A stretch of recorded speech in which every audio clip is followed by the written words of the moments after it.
ఆయన ఎత్తేస్తాను రా. ఆయన వదిలేదే లేదురా ఈరోజు. కానీ మన కాలేజీలో మాత్రం నేనే హీరో అవ్వాలి. ఏంట్రా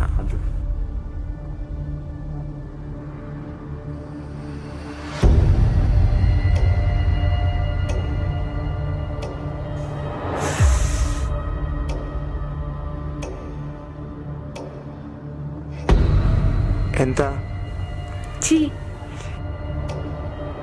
పర్లేదు చెప్పు, ఎంతైనా ఇస్తాను. స్టూపిడ్.